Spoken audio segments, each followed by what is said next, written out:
hemos quedado? En las lesión de la marcha a nivel inferior, ¿no?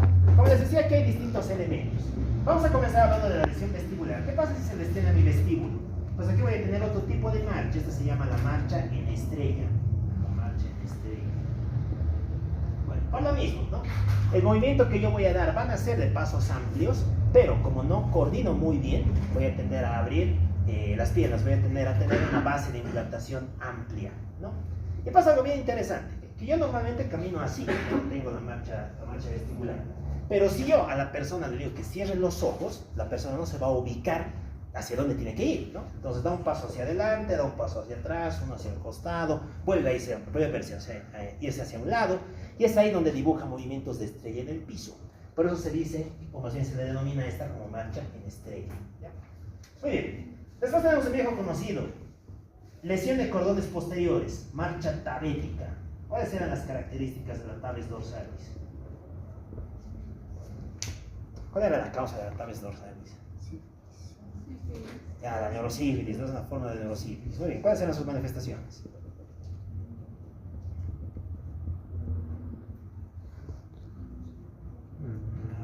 Alteración de la sensibilidad profunda consciente, alteración de la propiocepción, ¿no?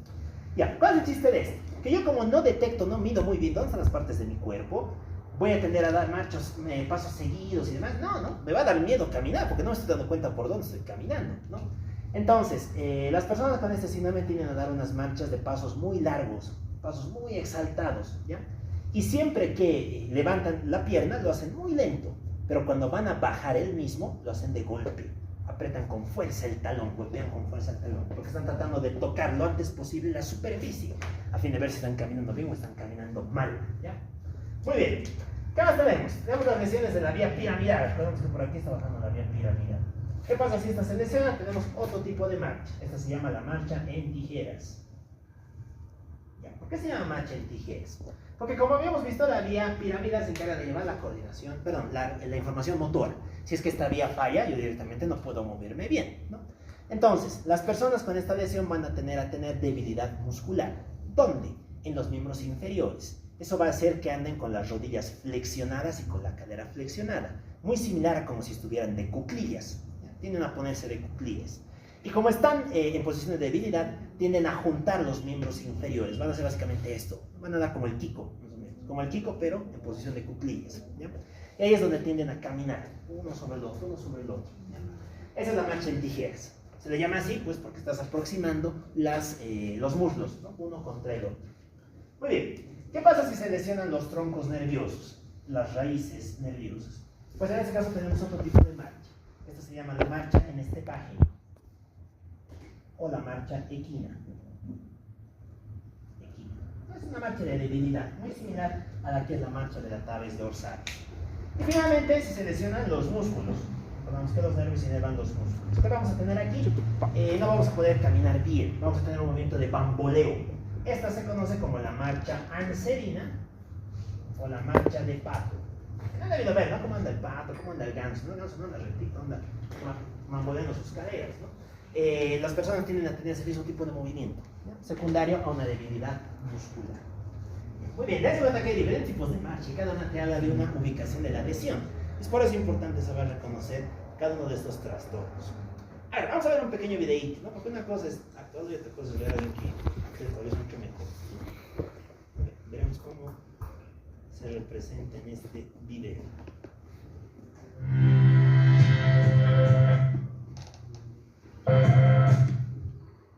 No, sí.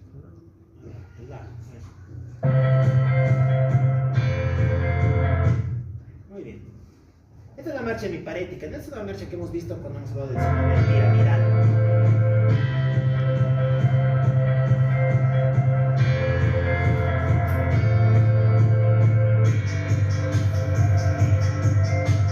Esta es la marcha paraparética, ¿no? La marcha en tijeras.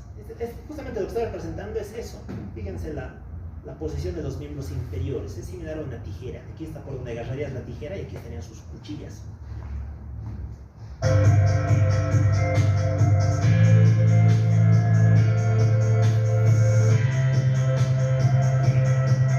¿Qué marcha creen ustedes?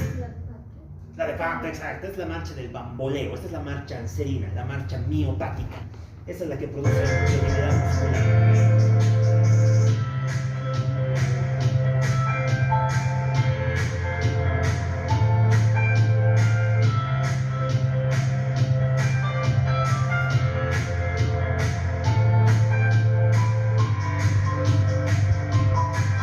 Muy bien, ¿dónde estaría la lesión aquí? En la praxis de la marcha. La corteza, exacto, la lesión es cortical, ¿no? Recordemos que en esa práctica las lesiones son corticales. ¿Han visto cómo son los pasos? Cortos, uno detrás del otro, uno detrás del otro. Característico de la praxis de la marcha.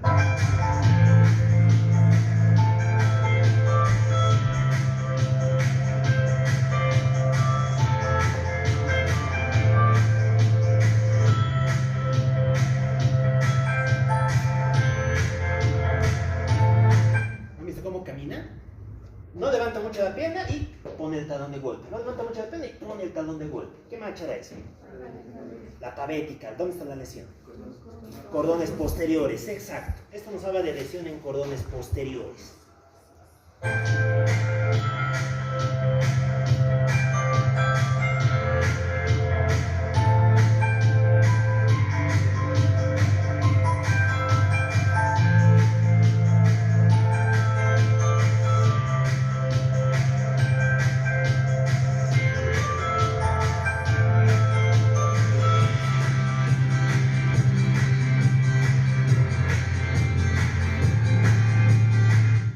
¿Cuál creen que es esta marcha? La festinante, la marcha festinante. Exacto. Fíjense cómo está el cuello. Tiene una cabeza que se dirige hacia adelante, un cuello que también está orientado hacia adelante, hombros caídos, ¿no? Esa es la marcha festinante, ¿no? Que suele ser propia de las lesiones de ¿dónde? ¿Dónde estaría la lesión aquí? En el tálamo, ¿no? Se ubica la lesión en el tálamo.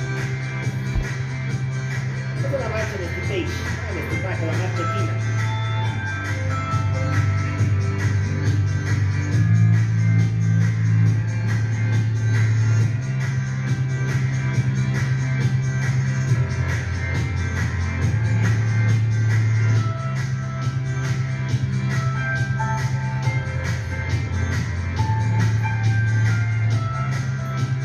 ¿Dónde estaría la lesión en la que acabamos de ver? ¿No? En esta. Tronco. De tronco, exacto, ¿no? Okay. Nos está hablando de alteraciones de la coordinación. Esta vendría a ser el ejemplo perfecto de la marcha de Eber, ¿no?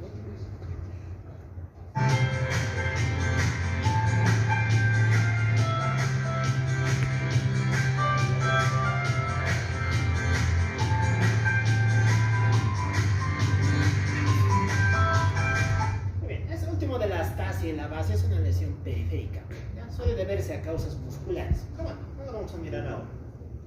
Lo que me interesa que vean son esas marchas. Muy bien, ya hemos hablado de las marchas. Vámonos ahora con las ataxias como tales. Como habíamos visto, hay tres grandes componentes dentro del equilibrio, ¿no? Componente cerebeloso, componente vestibular, componente medular. Vamos a anotar aquí. Cerebelo, médula,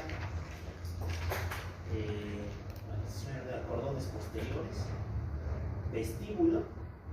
Y no nos olvidamos que el que siempre nos ayuda es la vista. Muy bien. Las ataxias se van a caracterizar por alteraciones en tres distintos elementos. Por un lado, en la coordinación, en la marcha y en el equilibrio.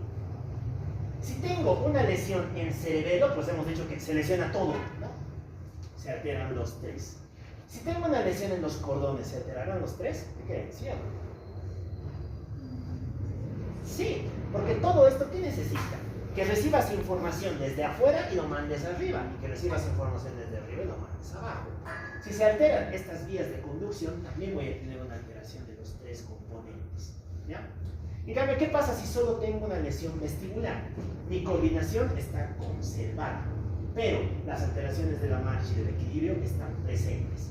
Y si tengo algún problema ocular que me limite mucho el equilibrio, pues la coordinación está bien, la marcha está bien y el equilibrio está alterado, ¿ya? Secundario a ello es que podemos decir que las ataxias se van a dividir en tres tipos. Tenemos las ataxias cerebelosas. Adelante, sí, no hay problema. Por otro lado tenemos a las ataxias medulares.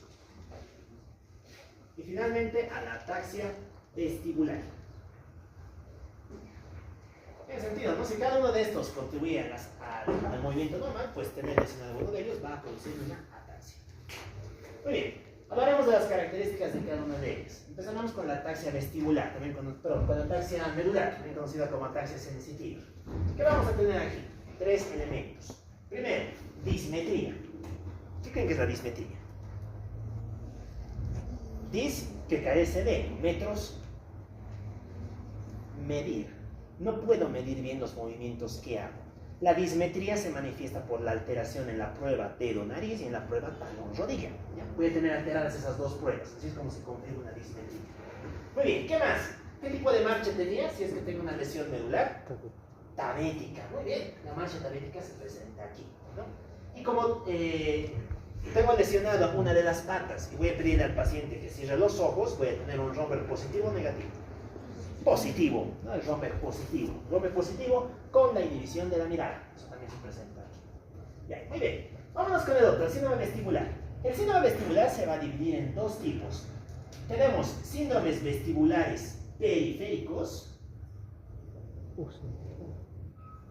y síndromes vestibulares centrales. ¿Dónde está la lesión? En el síndrome vestibular periférico, la lesión está en el oído interno. La lesión está en el oído interno. En cambio, en los síndromes vestibulares centrales, mi lesión está en el núcleo vestibular, es decir, en el tronco encefálico. ¿Ya? Son dos ubicaciones diferentes. Por ende, sus causas también van a ser diferentes. ¿Qué causas se les ocurren para síndromes vestibulares periféricos? ¿Qué podría lesionar el oído interno?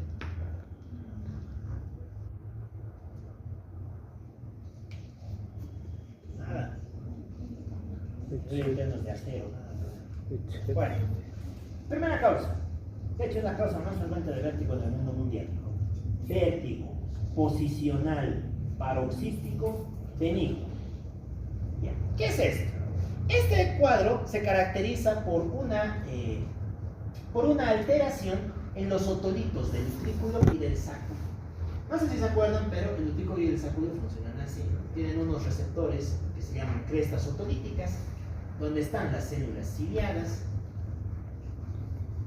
y en su superficie están unas piedritas de calcio que se llaman los otolitos. Resulta que cuando tú cambias tu cabeza hacia un lado, te inclinas, digamos, todos estos otolitos van a venir hacia este lado, y como vienen hacia este lado, estas células se estimulan hacia ese lado. Es así que tu cabeza se da cuenta de que te estás viniendo adelante. En cambio, ¿qué pasa si te vas hacia atrás? Pues las piedritas ahora se van hacia atrás. Estos cilios se van hacia atrás también, y tu cabeza se entera de que te has ido hacia atrás. ¿Ya? ¿Qué pasa en el vértigo posicional paroxístico benigno? Estas piedritas se desprenden, salen fuera de su posición. Y como salen fuera de su posición, empiezan a meterse en los conductos semicirculares. Y aquí es donde van a estar dando vueltas por el conducto. Van a estar estimulando las ampollas de los conductos semicirculares. Y eso te va a producir un síndrome vestibular periférico. ¿Ya? Muy bien. Segunda causa, ¿se podría inflamar? ¿No? Sí, se puede. Existe la neuronitis vestibular. Causas para neuronitis vestibular. Hay una causa archiconocida. Es viral. ¿Qué virus juega ahí? Nos vamos a cuarto semestre, clases de virología. ¿Cuál es el agente etiológico del síndrome de Ramsay-Hunt?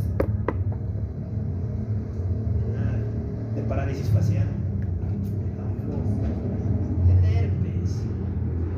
Claro, las causas herpéticas, ¿no? Vamos a un virus de herpes simple, es la principal causa de neuritis vestibular. Es una complicación de la reactivación del herpes, ¿no? De la neuropatía herpética. Muy bien, eso va a debutar en forma de neuritis vestibular. ¿Qué otra causa más tendríamos? Las causas traumáticas, ¿no? Vuelve a jugar el TEC. El TEC, el trauma a nivel de la mastoides, los traumas a nivel del oído medio, las fracturas de parietal y demás, de temporal, tienden a producir lesiones aquí. ¿Ya? Muy bien, vámonos con causas centrales. ¿Qué causas podrían producir un síndrome vestibular central? Pues aquí tendríamos a las causas vasculares, como siempre, los ictus, las causas tumorales y las causas inflamatorias. Sobre todo aquí van a jugar los abscesos. Muy bien. Vamos con sus características clínicas. El síndrome vestibular se va a caracterizar por presentar tres grandes características clínicas que se van a manifestar en forma de síntomas. El primero se llama vértigo. ¿Cómo me pueden definir el vértigo?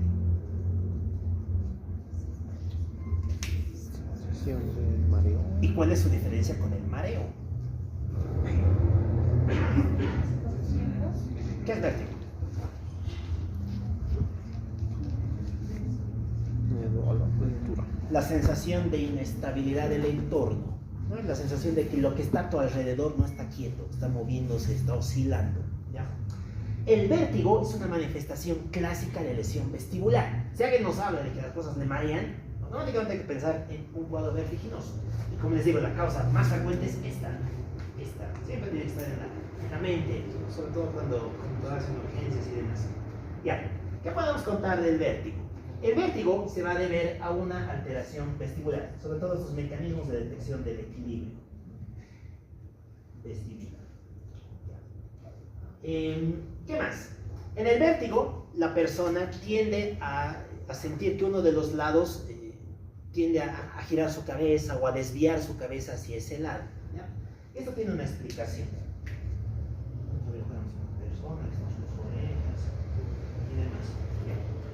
Entonces, habíamos dicho que hay dos elementos vestibulares, ¿no? Un vestíbulo aquí y un vestíbulo aquí. ¿Qué pasa en el síndrome vestibular? Que uno de estos se apaga, uno de estos se destruye, ¿no? Entonces, ¿qué le va a pasar a este otro? Este otro se queda solito, y como se queda solito se hiperactiva. Él dice, oye, ¿dónde está el otro? El otro ya no me dice qué está mirando en su lado. Entonces, como yo me he quedado solito, empiezo a trabajar más, empiezo a estimularme más. Este va a aumentar su tono. Y como aumenta su actividad, la persona va a tender a sentir que el cambio de movimiento está aquí. En realidad, el vértigo está orientándote hacia el lado sano. Y la persona, cuando tenga a tener el mareo, va a tender a moverse hacia el lado sano. Hacia el lado sano. Es una característica que tiene el vértigo. Muy bien.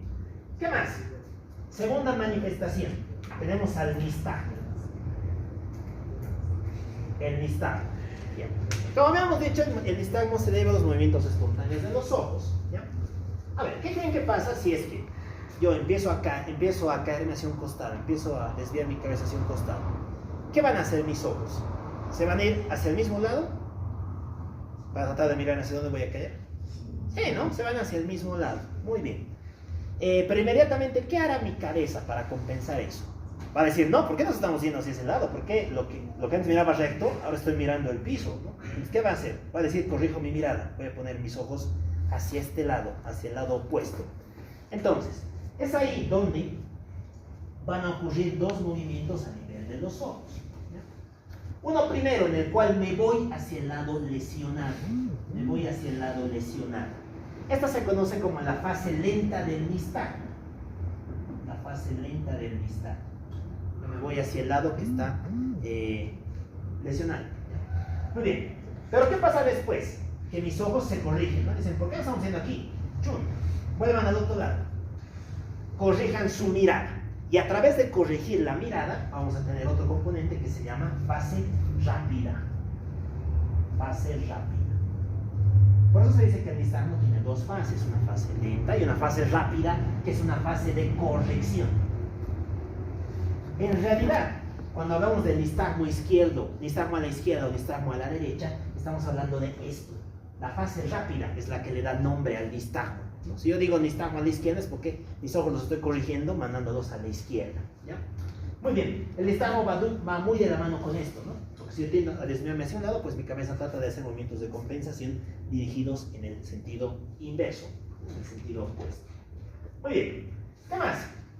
Tenemos las alteraciones de la marcha. Esto ya lo hemos contado. Alteraciones de la marcha. Y finalmente podemos tener alteraciones vegetativas. Estas vegetativas se van a manifestar en forma de una hiperestimulación del nervio vago. Saben que cuando se estimula el nervio vago voy a tener una mayor contractilidad en mis vísceras y voy a tener una mayor liberación de secreciones. Por lo tanto, que voy a tener náuseas, vómitos, sudoración y demás cuadros que acompañan al síndrome vestibular. Muy bien. Listo, eso sería en cuanto al síndrome vestibular. Vamos a ver esta parte hablando del síndrome, de los síndromes cerebelosos, ¿no? Así como habíamos dicho que hay 3 elementos funcionales en el cerebelo, también van a haber 3 distintos síndromes, ¿ya? Unos síndromes para el arquicerebelo, unos para el paliocerebelo y otros para el neocerebelo. Ya, antes de hablar de esto, hablaremos de las causas de esos déficits. ¿Cuál creen que es la principal causa de lesión del cerebelo? Ya, puede jugar el trauma, ¿no? Aunque el trauma, bueno, junto con los ictus, ¿no? En general, trauma como ictus vasculares quedan un poquitito relegados a segundo plano, tampoco muy lejos del primero. En general, la primera causa de lesión cerebelosa llegan a ser los tumores del cerebelo. ¿Qué tumores del cerebelo se les ocurre? ¿Cuáles conocen?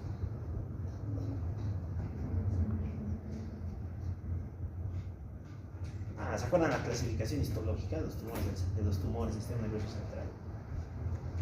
Aquí juegan los gliomas, los tumores derivados de la glía, ¿ya? Sobre todo hay un tipo, el astrocitoma pilocítico. Corresponde a un tumor grado 4 en la clasificación OMS de los gliomas y que suele ser el tumor más frecuente infratentorial en el adulto, ¿ya? En el adulto. Muy bien. ¿Qué otra causa más es importante aquí? Los síndromes paraneoplásicos. ¿Se acuerdan qué es un síndrome paraneoplásico?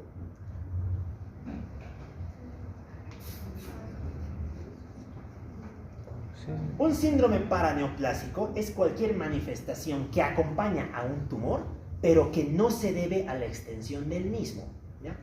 No nos olvidemos que si yo tengo un tumor, ese tumor crece y me da distintas manifestaciones, ¿no? Pero esas manifestaciones vienen porque el tumor se está expandiendo. Los paraneoplásicos se deben a que este tumor empieza a producir distintas sustancias y esas sustancias van a actuar a distancia de donde se está produciendo, ¿ya?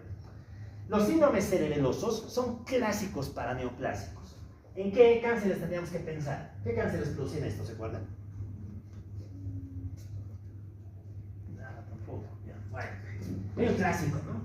Principal causa de cáncer de pulmón, ¿cuál es? Porque el cáncer de pulmón también tiene su clasificación histológica, ¿no? Que tenemos que saber. ¿Cuál es la principal forma de cáncer de pulmón? Hay varios tipos de carcinomas.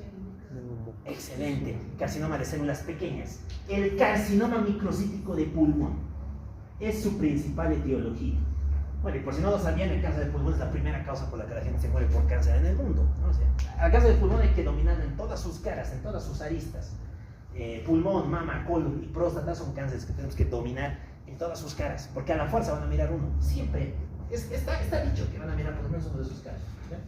Así que tenemos que conocer. ¿Qué otro cáncer más juega aquí? Juegan los cánceres de endometrio, los cánceres endometriales, el adenocarcinoma. Muy bien, listo.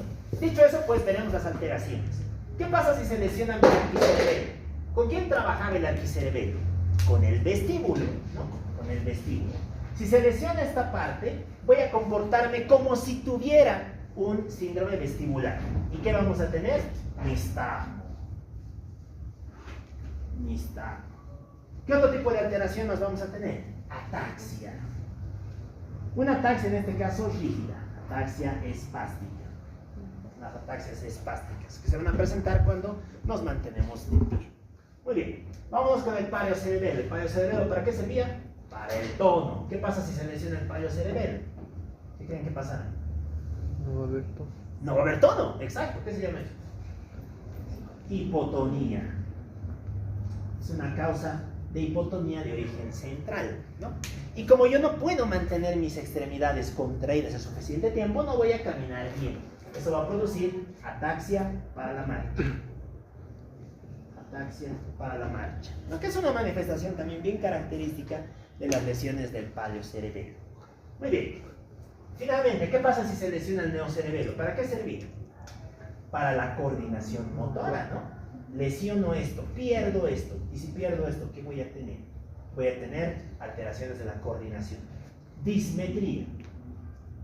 ¿Cómo se valoraba la dismetría? Lumbar. Prueba dedo nariz, exacto. Dedo nariz, talón, rodilla. Voy a tener eso. Muy bien. Después, asinergia. La asinergia es la incapacidad de realizar movimientos rápidos, ¿no? Movimientos rápidos. Por ejemplo, hacer esto. No vamos a poder hacer esto. ¿Ya? Muy bien. Después tenemos la adiadococinesia. La adiadococinesia es la incapacidad de realizar movimientos rápidos y alternantes, ¿no? Lo que les decía, cambiar de posición las manos, hacer esto, alternar. Palma, dorso, palma, dorso, palma, dorso. Las personas no pueden hacer esto. Eso se llama adiadococinesia. ¿Ya? Muy bien. Después tenemos temblor. El temblor tiene muchas maneras de estudiarse, es justo nuestro siguiente tema. Así que lo vamos a dejar ahí. Simplemente les adelanto que es un temblor de acción.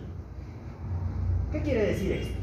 Yo tiemblo no cuando estoy en reposo, sino cuando quiero empezar algo, ¿no? Me paro y quiero agarrar el marcador, ahí es donde mi mano tiembla. Y le cuesta mucho agarrar eso. Pero en cambio, si me siento y me tranquilizo, no tiemblo. Es diferente al temblor del Parkinson. El temblor del Parkinson es un temblor de reposo. Muy bien. Y finalmente, alteraciones del lenguaje.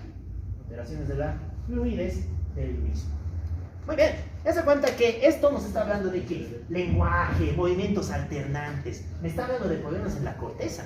Porque este trabaja con la corteza motora, trabaja con la corteza cerebral. Por eso es que tiene esas alteraciones que son tan llamativas y que también nos permiten ubicar dónde puede estar la lesión.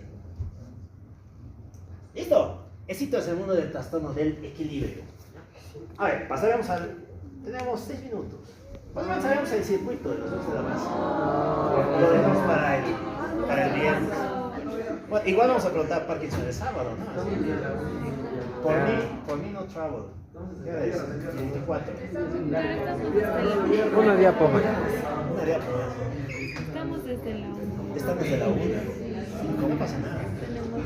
No pasa nada. Así es cuando se queda. Bueno, ¿qué hacemos? ¿Nos vamos antes o...? Pero el viernes va a ser una clase intensa.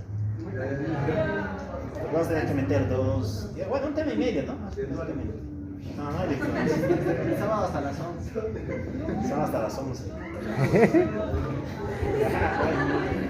Lo que el pueblo pida. Va a ser como el Evo, yo hago lo que el pueblo me diga. Pero no hace caso. Ya. Viernes, ¿qué tienen? ¿Qué pasa?